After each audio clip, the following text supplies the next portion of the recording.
Nobody wants to spend 20 minutes in your booth finding out what you do. All right, so next speaker, Marty Greenstein from Events Pros Group. Marty's a top consultant and a trade show showstopper. He's organized the Grumman Picnics, which I used to go to as a kid with my dad, and the SD Water Picnics, just to name a few. He does national consulting, public speaking, show decor, including balloon decorating and close-up magic. And Marty will give us some advice on how to set up a trade show booth for maximum results. Thank you. Good morning again, everybody. You know, selling anywhere, trade show, face-to-face, takes imagination. Getting your imagination working, getting it working among other people so that you're listening to what they're saying. You know, God gave you 2 ears, 2 eyes, 2 nostrils, and 1 mouth. Unfortunately, I talk too much. I don't listen as much as I should. But as part of what I have learned in the art of the sale, no matter where it is that you have to listen. I have to tell you that the use of your mind is the most important thing that there is. Convincing other people that what you have to offer is what they need begins with questions. If you ask the right questions, you find out where their pain is. You find out where their needs are. Yes, we can all talk all day about what we do. All right? She gives money, he makes t-shirts, he's a giver of law. I mean, there are all sorts of wonderful things in this world that people do. Now, if it were at a trade show, now it's a little bit different because people can kind of see what we do, but they may pass us by because they don't think they need us. We think everybody needs us, but they don't necessarily think so. So you need to think about, how do you stop them? How do you get them? How do you get that 6 seconds to become a welcome mat rather than, that's not what I want. There are ways to do that, and I'll approach that in a few minutes. But the first and most important thing that you have to consider is, if you make the investment of $600, $700, $800, $1,000, $1,200, $3,000 to get a booth of a whatever size, is it going to look great? Let's hope so. Are you going to have the time, the temper, and the ability to truly follow those leads up? Unfortunately, and we know this, and you're a business guy, you know, 85% of the people who take booths don't follow up 85% of the leads they've gotten. That's bad. And they waste half of the time that they're in the booth. My concept is a little different. First of all, if you're not going to follow it up, put the money in the bank, go away for a vacation with your wife for a weekend. It's going to be a lot more rewarding. Walk the show. Grab some people's cards that you might use. All right? Now you're in the booth. Your booth, let's assume, is lit. It looks great. Maybe you have a showstopper. What's a showstopper? Well, it could be somebody out there doing magic. You're talking about the magic of the law, the magic of finding money, the magic of insurance. All right? A guy who sells insurance doesn't sell insurance. You don't sell insurance. Well, you sell dollars for future delivery when they're most needed. All right? So those are the things. We all are selling peace of mind. But nobody wants to spend 20 minutes in your booth finding out what you do. All right? How do we get around that? How do we get somebody in the booth and dispatch them quickly so we can get someone else? All right? Very simple. You say, you have your 30-second elevator speech, and you say, you know what? There is no way in this world that in 3 minutes or 30 seconds I can tell you all that I want to tell you about what I do and find out what your needs are and how they match. So what I'd like to do, I want 5 minutes on the telephone in a week or so. All I want you to do, give me your card and agree to take my call. In 5 minutes on the phone, I'll have some pointed questions. You'll have some questions. If the synergy exists, we go on. If it doesn't, we both invested 5 minutes and didn't lose the precious time of business. People respond to that. You're saying to them, I know you don't want to waste your time. Think, Hop Park Industrial Association is going to have a trade show. There was just one at the Coliseum. Thousands of people milling around. hundreds of booths. Which one do you stop at? Oh, there's 4 people in that booth. I ain't going in. Years ago in the Hot Dog Industrial Association's trade show, I encouraged them to have, I called them environments, they called them pavilions, groupings. If you're in the insurance business, you should be with other insurance people. If you're in banking or whatever, if you're together, when I get to your booth, you're busy, I'll go to his. When I come out of his booth, I can go back to yours. The chances of somebody walking the show twice, very remote. If they passed you the first time, they're probably going to pass you the second time. So that means back to the showstopper. How do you get them to stop? Well, there are a number of ways. Way number 1, do not sit on a chair. Oh, just take this picture. You're sitting on a chair, you're on your cell phone, there's a table. Who's stopping? Absolutely nobody. So the first rule of Trade Showology 101, you don't sit. Rule 2, you have as many people in your booth as you can bring that can tell the story and look for that 5-minute phone conversation as you can afford to bring. You cannot afford to do a booth by yourself. You gotta go to the bathroom, if you're booth unattended, that means you don't business. You're sitting behind a table, you're putting up a barrier. That's not the way to do it. So you step into the aisle, greet people, hello, I have 3 words. If those 3 words don't capture your imagination, thank you for stopping. What are those 3 words? Shake hands. All I want to do is peace of mind. If they hear it a million times a day, but all of a sudden you're saying something that people are saying. It makes sense. You know what? I don't think that we can do this in a quick minute. Give me your card. I promise to call you. Not this week, because this week you're going to be processing everything. I'll call you next week. All I want you to do is, here's my card. Take my call. 5 minutes, we'll decide whether we're going to go further. And then after that, the next step will be a 15-minute visit where it's just an information query. I'm going to find out what you need and how we can satisfy those needs. Then we find out there's no symmetry. We're gone. My idea of Trade Showology 101 is to present a wonderful vision that you are going to be good for them. That they are exactly what you need as a great client. The synergy is there. If it's not, we've all experienced that. All right, this fellow over here, he makes T-shirts, he embroiders, he does all kinds of ad specialties. All right, if I need ad specialties, I'm going to go to a professional that knows what he's talking about. A 5-minute conversation. This is not our first time talking. A 5-minute conversation with him tells me that if I want to give something to somebody, that he's going to direct me. All right. I'm not a pen tchotchke guy, all right? I rarely have a pen with me with anybody's name on it, even my own, all right? If I'm going to give somebody something, I'm going to give them something that they're going to hold on to, not dump on the desk. So if I'm giving them a fountain pen, I'm giving them a fountain pen. If you're going to give something to somebody, give them something, whether it's intelligence, whether it's an ad specialty thing, give them something that they're going to keep. Because what you're giving them represents who you are. Putting a candy dish in your booth, I'm sorry, it's stupid. All right? Who's coming in? The schnorrers.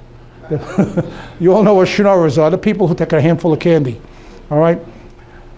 He's very smart. When he has his booth, he has 3 giveaways. The cheap pen to get rid of the schnorrer. He's got a really nice gift to give to people who are a decent prospect, and a really nice gift for somebody that he really feels is going to manifest into a great client. Boothsmanship is very important. How many people are in your booth? How are they dressed? Ladies? Lady? Nice shoes, no spikes. You're just not going to make the day. You're not going to last. No sitting, no eating. When I'm working, I'm going to be doing show stopping for Bob at the HIA. I will not have my cell phone with me that day. It'll be at home. If somebody calls, my office will answer. Dr. Scholl's in your shoes, all right? And you cut it to the right size. The point that, you know what some people do? Some people order the carpeting. Others will put a piece of carpeting down where they're standing on the outside of the booth. Then somebody trips and they forget about it. Point that I'm making, give me a second. Point that I'm making is that everything that happens in and around and in front of your booth matters. You have 6 seconds to capture their imagination. So what are some of the things? We can all buy that $30,000 thing that comes in a box like this that takes 3 hours to set up and 3 hours to break down, and then it never really fits back in the box correctly, all right? Or you can pay someone else to bring it and do it. But if you didn't light your booth, if you didn't light it, up lighting, down lighting, side lighting, if you didn't light it, Now, in many instances, like at the HIA show there at the college, you can't use helium balloons. Now, I've decorated that room with more than 3,000 balloons at a number of years, but nitrogen or air, put them on frames. That room looked gorgeous, but no balloon went up to the ceiling. One balloon went up to the ceiling that somebody brought in, a helium balloon, and you gotta be careful about this, all right? That the sensors didn't know it was a balloon, they thought it was smoke. The whole building had to be emptied. So you have to be careful about what you do in your booth. Find out the rules of the road. When can you come in? How can you pull out? When does the show end? My God, the worst thing you can do if the show ends at 3 is to pack up at 2. What does that say about you? All right, it's just, you don't do it. I never broke a booth until the show was over. And then another 15 or 20 minutes, people didn't get a chance. Let me catch them on the way out. All right? It's all a matter of thinking about who you are, what you have to present, and why the hell should anyone stop? If you have those wheels that spin, brrr, it catches someone's ear. After it catches their ear, it catches their eye. All right? That's all you want to do is get them to pause. When I do magic in front of, as a showstopper, I always have a little, remember that skin the cat game where you had to make the thing go over the, I have one of those on my table. I have my own little table. And so whether it's a card trick or a coin trick, every trick that I do, every little illusion that I create speaks to the people whose booth I'm fronting. All right?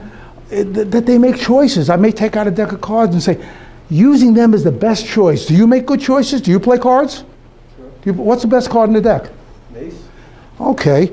So if I took out a deck of cards at this point, all right, and as a magician, you should always have a deck of cards, all right, and we'll shuffle the cards, right?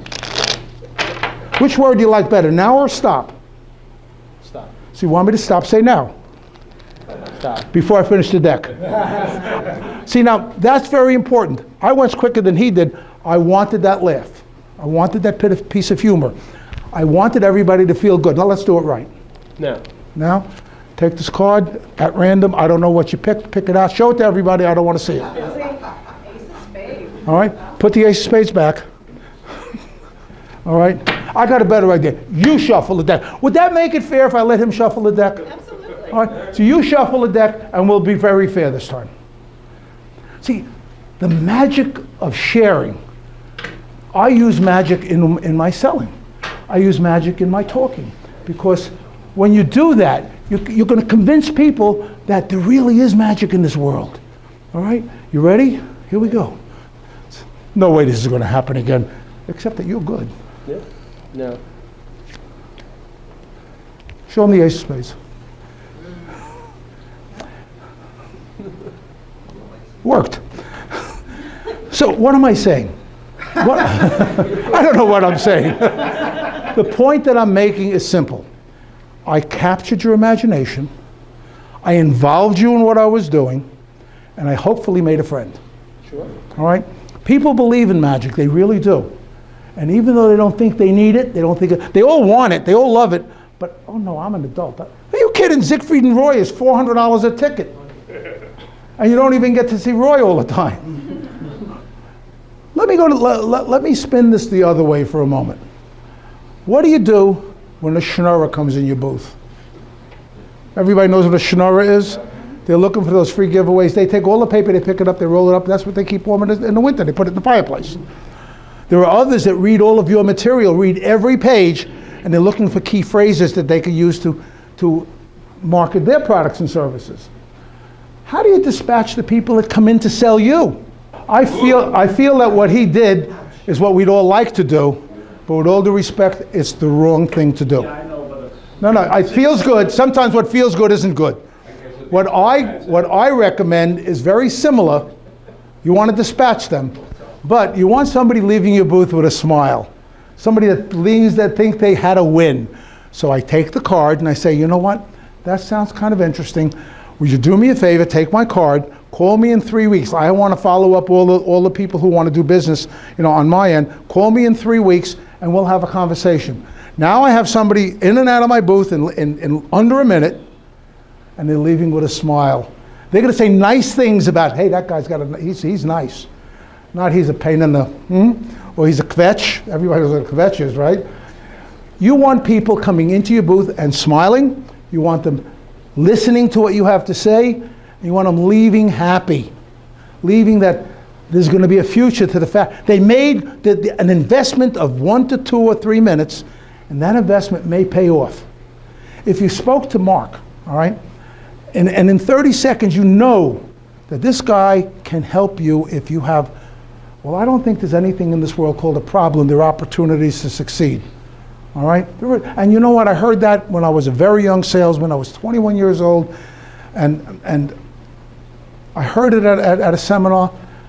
It's a long story, so I won't go into it, but the thought was, there is no such thing as a problem. There are merely opportunities to succeed. So I've been out solving my opportunities for all of my life, but I never ever saw anything as a problem. All right? Mark tells people and trains them to understand that it's not a problem. A trade show booth that isn't properly manned, that's a problem. An opportunity to succeed should have brought people. And don't bring some schmendrick. You know what a schmendrick is? Don't bring a schmendrick. Somebody that has that can't do anything but stand there. All right? Bring your best and brightest and put them in your booth. Remember that during the course of your tenure in the booth, someone has to go potty. Someone needs to eat. Someone should be walking the floor to see who else is out there, picking up cards from people that may wind up being, a prospect for you. Well, you can't do all of those things and be a single proprietor in a booth. All right? If you have to go to the bathroom, now you're a loser. If you have to eat, you're a loser. If you're in your booth eating or on the phone or texting, you're a loser. This is the time that you have spent anywhere from $600 to $6,000 for, and the only thing you should be doing is either writing an order, writing a phone number, or getting somebody interested enough to talk to you again. Yep. All right? Okay. Any questions? I'll give you one of the best ones I used. It's a showstopper. It's exactly what I'm talking about. Something that either audibly or visually, in that case, audibly and visually, drew people into the booth. They want to know what that thing is doing. I mentioned before about most shows put the table in the front, and most amateurs think that's where it's supposed to be. Your first move is get that table to the back of the booth. If they give you chairs, you may want to leave one folded up in the side in case somebody comes in that needs to sit down because they don't feel well. Get rid of the other one. All right? Now, whether you place the table in the straight back or on the side or on the corner, kind of depends on what else you're doing in the booth. Now, at Bob's booth, he's going to have, I think he has 30 feet of booths with Larry and a couple of other people. So we're going to design that booth so that it makes sense. There are going to be balloons at the two corners of the 30 feet, beautiful sculpture of balloons, not helium, all right? And a big sign that indicates the fact that they are a team. When somebody speaks to Larry, and he smells that they may need video or website, he's going to say part of our team. When somebody's at Bob's corner, and he's going to recommend them there because they're a team. They're a communications team. As a man of the mind, when do people begin to sell? At birth. At birth. They're communicating. Now, every mommy, and now it's she's a mommy. Every mommy knows the basic 12 cries. I'm hungry, I'm tired, I'm dirty, I want attention, I want to be picked up, they know them all. The daddies, we know the dirty, and they woke me up when I was trying to sleep or do something more fun. All right? We know the three. But that's they communicate. There are those people who believe that the communication starts before you're born. The baby's hungry, mommy gets a signal. That's why women, unfortunately, it's not just the baby that pours out there, it's all the food that they give the baby. But that tells us something. Communication is the heart blood of life.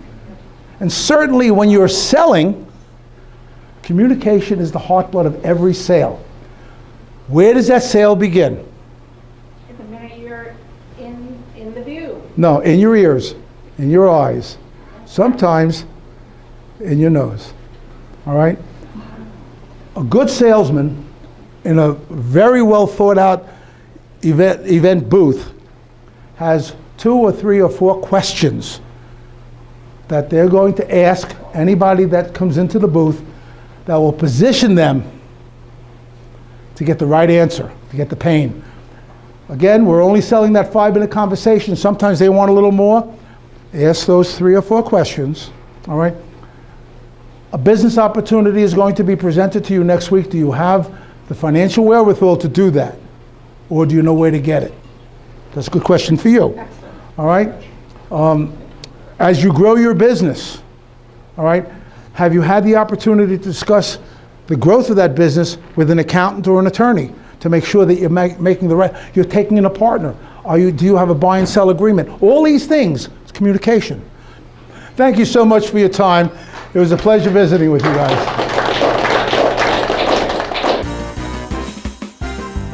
Nobody wants to spend 20 minutes in your booth finding out what you do.